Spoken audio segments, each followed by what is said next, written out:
Imagine your wedding night making you the most powerful woman in an empire, and simultaneously signing the death warrant for 19 of your stepchildren.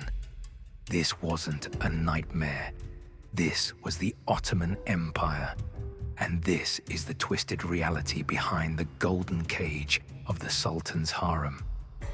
The year is 1533. Süleyman the Magnificent, ruler of one of history's most powerful empires, does something absolutely shocking. He marries a slave girl, not just beds her, not just favors her, he actually puts a ring on it. The entire Islamic world gasps because Ottoman sultans don't marry. They haven't legally married in over 200 years. But Süleyman breaks this sacred rule for a cunning redhead named Hürrem, known to the West as Roxelana. And this single wedding night, it triggers a bloodbath that will echo through generations. Let me show you why Ottoman wedding nights were rarer than hen's teeth and infinitely more dangerous. Here's what most people don't understand about Ottoman power.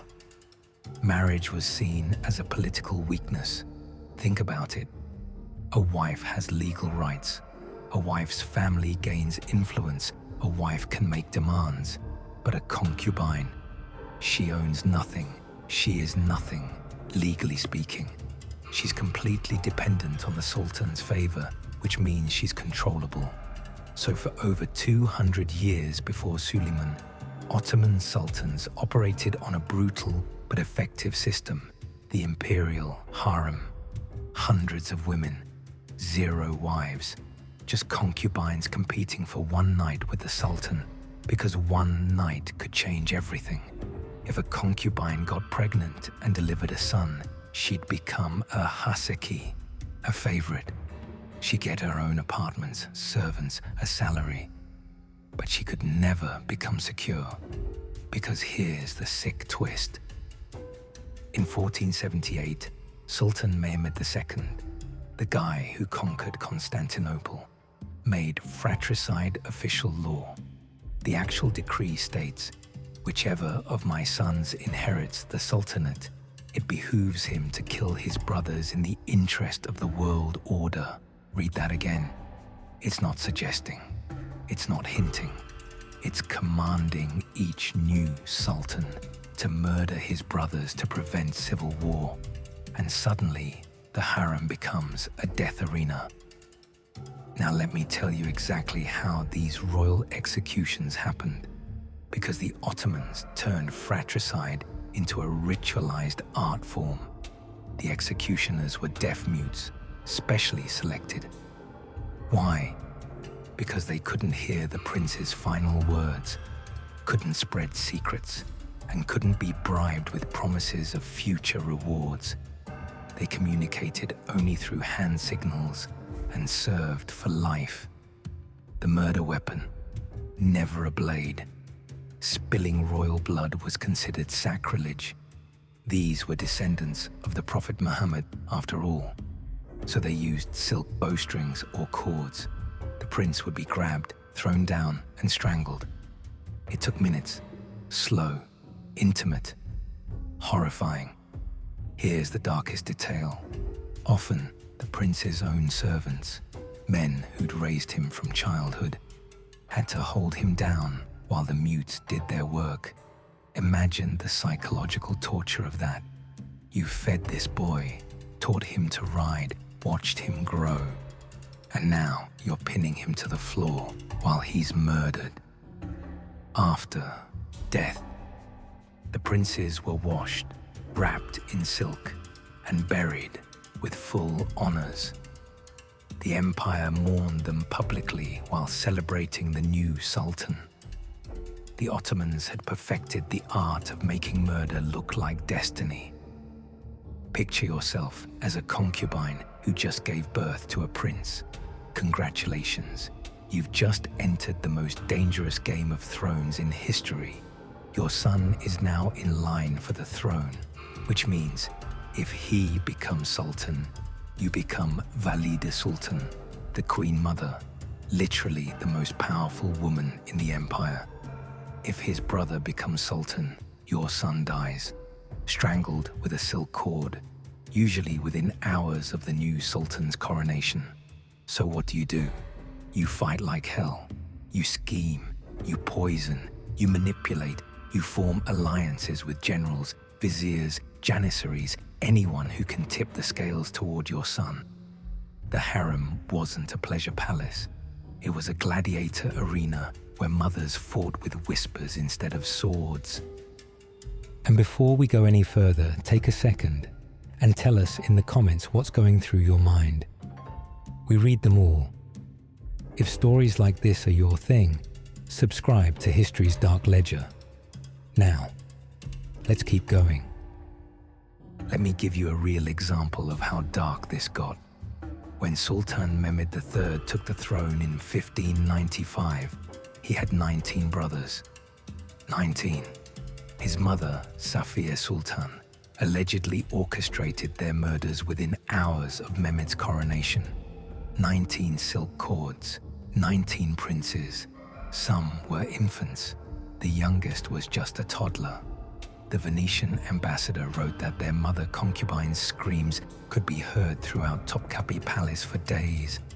19 mothers learned in a single night that their entire life's work, every scheme, every alliance, every prayer meant nothing. And Safiye, she became the most powerful Valide Sultan in history. Her triumph was built on a foundation of 19 small corpses. So now you understand why Süleyman marrying Hürrem in 1533 was insane. By marrying her, he gave her legal protection, power, status. He elevated her sons above all others. He essentially pre-selected the next sultan. And every other mother in the harem knew it. Hürrem had 5 sons. Her chief rival, Mahidevran, had 1.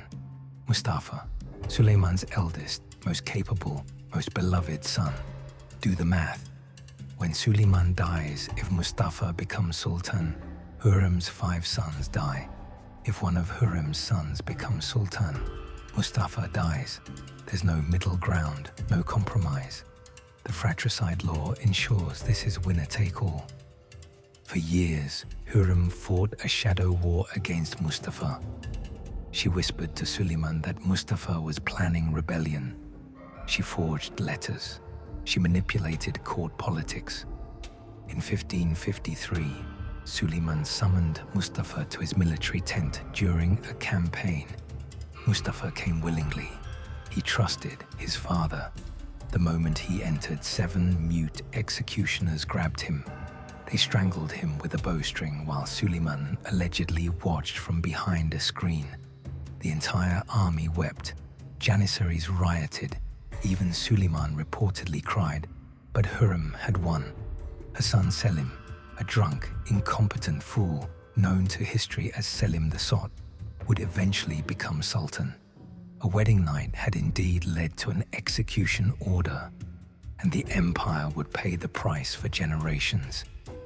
But here's the truly twisted part. The Fratricide Law was supposed to prevent civil war and bloodshed, and statistically, it worked. Before Mehmed II formalized it, Ottoman succession was chaos. Brothers went to war. The empire fractured. Thousands of soldiers died in civil conflicts. After fratricide became law, succession was clean, brutal, yes, but clean. One bad night for the royal family prevented years of civil war that could kill thousands. The Ottomans made a calculated trade, murder a handful of princes to save the empire from tearing itself apart. Was it monstrous? Absolutely. Was it effective? Horrifyingly, yes.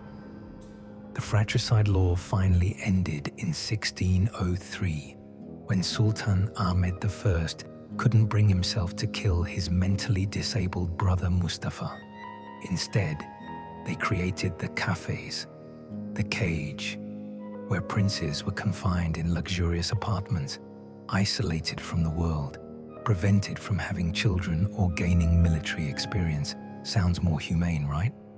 Except the cage drove princes insane. They'd emerge decades later if they became sultan, completely unprepared to rule, sometimes literally mad from isolation. The empire got weaker sultans, but hey, at least they weren't murdering children anymore. Small victories.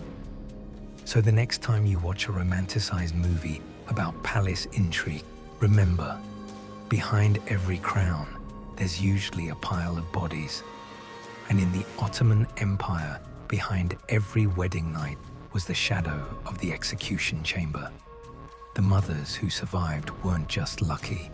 They were ruthless, brilliant strategists who played the deadliest game in history. And the price of losing wasn't just their own lives, it was their children's. If you want more dark history that they don't teach in schools, smash that subscribe button. Trust me, the Ottomans didn't invent family dysfunction. They just perfected it.